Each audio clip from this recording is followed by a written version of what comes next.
My name is Willis Lamb, Field Supervisor of the LRTC Technical Large Animal Rescue Team in northwestern Nevada. We are an all-risks team that covers multiple counties and responds to an average of over 500 incidents per year. In Part 1, we introduced construction netting, loading panels, beneficial tools, and their applications in removing horses from urban areas and roadways, rapid loading, and related techniques used during wide area evacuations and containment related to transportation accidents.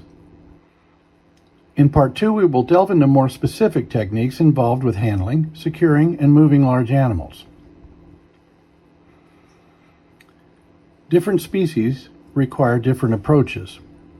While they can be dangerous if provoked, most domestic cattle are pretty consistent in their responses to appropriate levels of pressure. Camelids, such as llamas and alpacas, can display attitude, and since they cush, they have to be transported in trailers where the dividers do not have spaces under them for the animals to get caught under.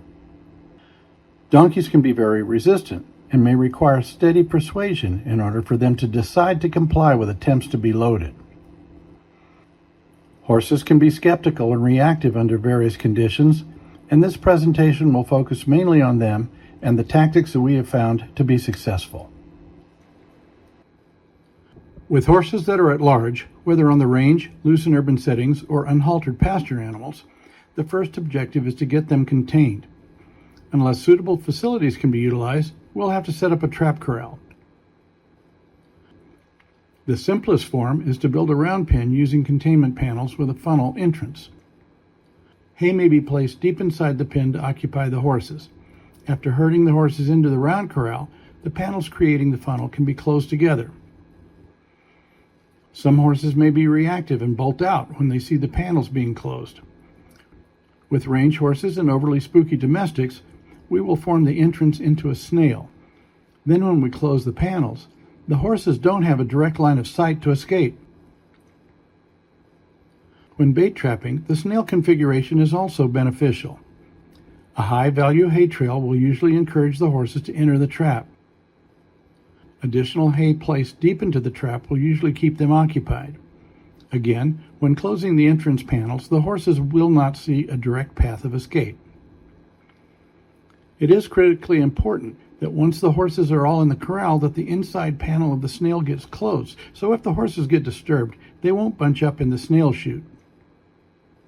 That panel can be swung open later to reopen the curved chute when it's time to load the horses. In Part 1, we covered loading horses on lead lines. Now we'll discuss best practices when loading from trap corrals and similar enclosures. There are two key elements involved in these operations. One is that often horses will avoid moving directly toward an open trailer.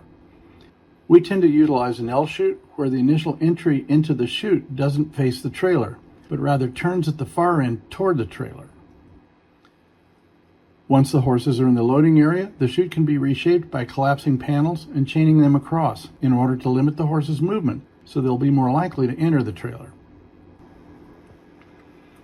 Going back to using the snail chute, here's an illustration using our tabletop model for better clarity. The horses are baited or herded into the trap. Of course, if herding, the entrance would be shaped more like a funnel. The entrance panel is closed and chained to one of the trap corral panels. Once all the horses are inside, the panel at the opposite end of the chute will also be chained against a corral panel to keep the horses from going back into the chute before we're set up to load. Once the trailer is in place and the panels at the end of the chute are secured to the trailer, the opposite panel is open once again. The horses are now moved into the loading chute and the chute is secured behind them. If the horses are reluctant to approach the trailer, the chute can be pinched down to limit choices. At this point, most horses will consider entering the trailer if there are not too many distractions. We're going to try it again. There goes one. See them? There they go. There they go. Good baby. Looks good. Horses. Here are a few significant considerations that everyone has to consider. All panel drop pin connections have to be checked before moving horses. All moving panels have to be properly chained. It is critical to never leave a panel with the top pin or chain unsecured while the bottom pin or chain is still attached. The top pin or chain always goes on first, and the top pin or chain always comes off last. This is a serious safety issue. Anytime that we are moving or loading horses, we are applying pressure. It is critical that everyone works together.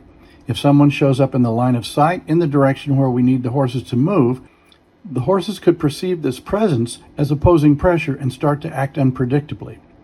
Always stay out of the line of sight. When moving horses from a trap corral into a chute, extra personnel should move to the side of the corral opposite from the chute to passively discourage the horses from moving away from the chute. One or two members in the center will usually cause the horses to move to the sides of the pen, where they can follow the arc into the chute if they don't move directly toward it. Sometimes we have to adapt our basic practices. In this incident, the horses were at the end of a cul-de-sac, while trailers would have to load out from the opposite side of the trap. To address this problem, a snail was set up on the loading side, and a funnel was used to get the horses into the trap on the opposite side. Also, the loading trailers were not backed up to the trap until all of the horses had been secured, so as not to discourage their entering the trap. Sometimes you simply have to think outside the box. This horse displayed significant opposition reflex and would lay down if pressured to get into a trailer, even when confined in panels. So, we backed two trailers together inside the chute panels. Then we carefully closed the space where the horse was standing. Then, by asking the horse to load in the trailer that we didn't want him to load into, through his own opposition reflex, he loaded himself into the target trailer. Here are a few additional considerations. If you have to split bands or social groups of horses into multiple trailers, park the already loaded trailers close to the next trailer being loaded in order to reduce separation anxiety, and so the remaining horses know that their relatives or their social comrades are still close by. Trailers should be equipped for nighttime operations. Low glare lights are best. Roof-mounted low glare loading lights are far less disturbing than moving flashlights. Multiple interior lamps are preferred so that horses don't cast moving shadows when entering. When responding to flood emergencies, deploy more trailers than you anticipate needing. Especially if you have to operate off pavement, saturated ground may not support the weight of fully loaded trailers, and floods are not the time to have to call for someone to winch you free. Practice and sharpen up your trailer driving skills. You could encounter all sorts of obstacles in tight spaces. In this operation, there were literally 2 inches of clearance on either sides of the trailers. Annually, inspect all trailers that could be included in responses, and also do thorough checks after being in high water, as floors and wheel bearings could be impacted. Also, what might you be tasked with transporting? Are there any biosecurity issues to consider?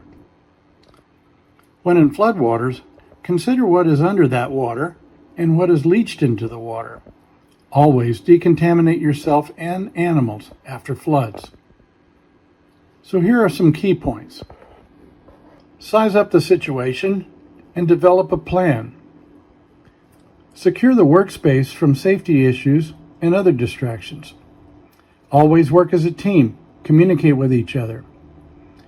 Work with purpose, but not like a predator. Maintain a low level of energy. Constantly evaluate the animal's response and behavior to your actions. Always maintain a safe exit strategy. Use work it or leave it decision making. Safety check everything once the load is completed. Tactically, constantly read the animal and adjust your pressure and energy. Too much energy can increase unpredictability in horses. Remember that a frozen horse can be provoked to flight or fight. Too much pull on a lead can produce an opposition reflex. Lead from the front, but if necessary, drive from the rear. Most livestock have blind spots to the rear and can react if surprised. When driving any large animal, stay clear of the kick zone. Keeping a horse calm while loading can reduce reactivity inside the trailer. Loading chutes can improve operational safety and efficiency. Remember that most livestock are herd animals and will move better as a group. Sometimes a frightened, balky horse will follow another horse that is familiar. And manage the intensity and movement of lighting during night operations. Always remember there are risks involved. And always evaluate, is the risk worth the reward or the benefit that you're going to gain from what you're planning to do? This concludes this presentation. In Part 3, we will discuss more specific skills when dealing with range horse emergencies. Also, this video is provided for orientation and to illustrate our equipment and practices that we have found useful. Persons inexperienced with these activities should receive competent instruction and have sufficient practice to operate safely and confidently when under pressure. And thanks for watching this video. We hope it has provided you with some useful material. For more information, please visit lrtcrescue.org.